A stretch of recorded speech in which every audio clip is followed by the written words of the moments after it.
ibyishimo ni byose aho twaje kureba Kenny Store nk'uko nari nabibabwiye. Kenny Store akaba ageze ahangaha muri Canada aho aje gutaramira abanyarwanda ndetse n'abarundi baba muri kino gihugu.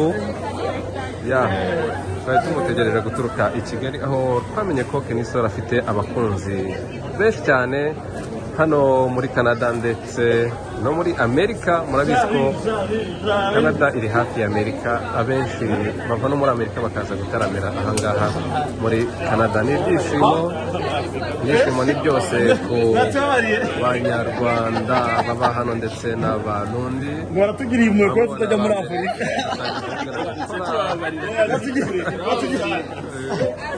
Urabona ko ni fresh. Ni fresh.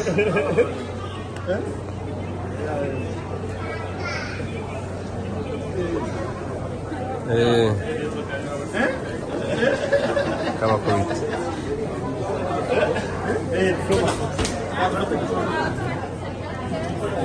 Gira kwanza mtoto. Kenny Store, welcome.